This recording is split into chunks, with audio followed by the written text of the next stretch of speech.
founder and CEO of Share Fund. Today we are going to do an anatomy video for our RYT 300 teacher trainees of rabbit pose. We have anatomy guru with over 25 years of experience, Peter Icabello, with us from Presence Wellness in Westport, Connecticut. I will give Peter the floor as he gets us into rabbit and tells us what we need to know anatomy-wise. Is Mr. Bones on camera? Yes, he is. Okay, so you can pull him over to you. Mr. Bones, if you miss him, you can pull him closer to you. Yeah, he was feeling a little lonely there. He thought he was second fiddle. But no, Mr. Bones is first fiddle. We're actually, yes, we're second fiddle to him.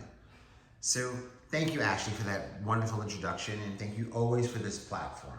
And yes, so anatomy for rabbit pose. Rabbit pose is a challenging pose to both get into and both sustain and third of all, explain the anatomy that's going on, because there's a lot of anatomy that's going on. It is, for me, some people say yes, some people say no, but for me personally, it is the most extreme of the forward folds. I will repeat that again. It is the most extreme of the forward folds, and you'll see why. So, contraindications of this pose are any type of abdominal surgery, back surgery, shoulder surgery, hip surgery, knee surgery. So there's a lot of contraindications for this pose. So I'm not saying you need to be perfectly healthy to do this, but you just need to be aware that there are contraindications for this pose. Why? Because of the extremeness of the back bend. However, if you can get into this pose and sustain it for 5 breaths, 10 breaths, 15 breaths, the benefits are otherworldly. That's what I'll just say about this pose. So from here, Ashley, I'm going to ask you to kind of just face, yes, to just 1/4 turn to the left. Why? Because rabbit pose is best demonstrated from the side. Most poses are. So from here, coming into mountain pose, grounding our feet down into the earth, lifting the crown of the head toward the sky, scissoring the inner thighs in towards one another, palms facing forward to open the heart, ready to receive and envision ourselves in this pose as we close our eyes or have a soft gaze. And we do a quick little scan of ourselves. How are we feeling in this movement? Have we witnessed rabbit pose before?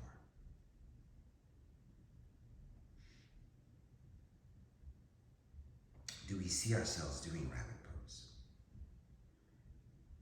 It's not one of those poses you do in every yoga class, but when you do it, it is so beneficial. And then inhale, arms sweep out and overhead. Exhale, slight bend of your knees, belly in, forward fold. Inhale, half lift. Exhale, fold. Inhale, step back to plank. Exhale, lower the knees. Come into child pose. Okay, see you guys. So I chose this method to come into it because Ashley was standing.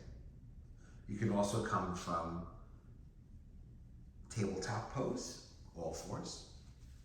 There's many different ways to come into rabbit pose. I like coming in from child pose because you're already just about there. So, child pose, we all know the benefits. If not, we'll go over them very briefly. It's more of a relaxation pose, but you are stretching your thighs, stretching your hamstrings and glutes, stretching your arms, stretching the back of the neck as well. And if you bring your arms alongside you, you begin to stretch the back of the shoulders, lengthen the body. Now to come into rabbit pose, we'll gently begin to just bring our thighs close together, our knees together. And then some people do rabbit pose with toes tucked or untucked. So I will leave that up to, we'll do it both ways. So actually tuck your toes under. Coming back into, so we're already partly there into rabbit pose. Now from here, actually, begin to walk your knees towards your forehead. Beautiful.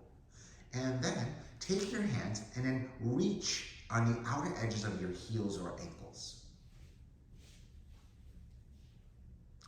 And then from here, putting only 10% of your energy and weight into the top of your head or the front of your forehead, begin to lift your hips very slowly, using the breath to lift our hips as high as the body allows us. And then from here, pull the arms, have the hands pull on those feet to create stretch. So anatomy, what's going on here? If you hold this pose for a minute or more, the benefits are unbelievable. Maybe we'll keep Ashley here for a little while. So from here, when you're pulling and tugging on your shoulders, you're stretching the back of your neck, stretching the muscles right under the back of the head there, where the spine meets the back of the head. Stretching the entire spine, stretching the glutes, hamstrings, quads, back of the shoulders, front of the shoulders, and also creating calmness and presence. Why? Because this pose requires so much concentration. And look at our founder and CEO doing an amazing job in this pose, an amazing job.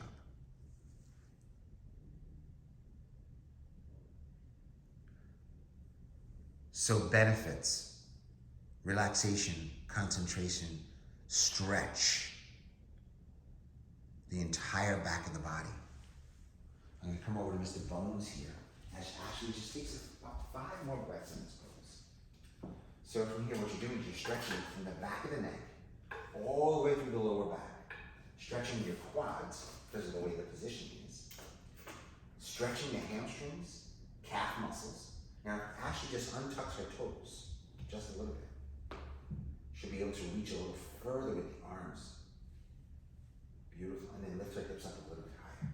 Beautiful. So it's a tremendous back body stretch. And then what you're doing on the front side is you're providing blood flow through the pelvic floor. You're strengthening your core muscles by pulling your belly in to be able to sustain you. So you're stretching your quads to some degree.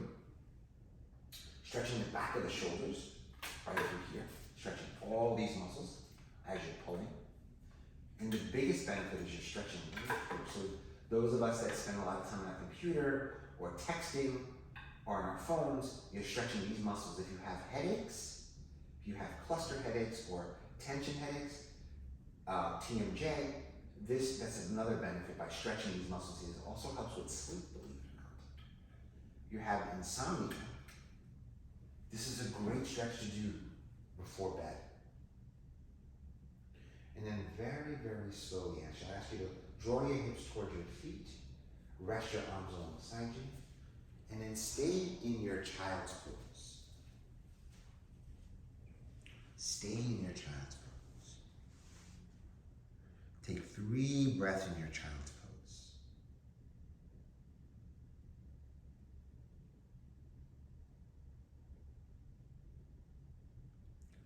For those of you who are Bikram yoga fans, they use rabbit pose a lot in Bikram yoga, and you hold it for a minute in 104 degrees, 95% humidity. Yes, I've done it. And talk about trying to grip your feet, your heels or your ankles in that. It's kind of challenging. Now inhale, slide your hands beneath your shoulders, go slow.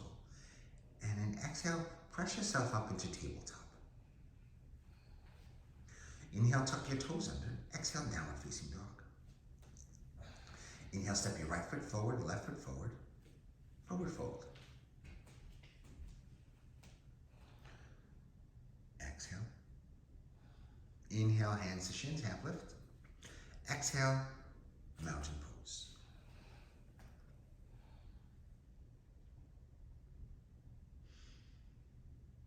Thank you, Ashley, for demonstrating this wonderful pose with so many benefits. Thank you for your time. Namaste. Namaste.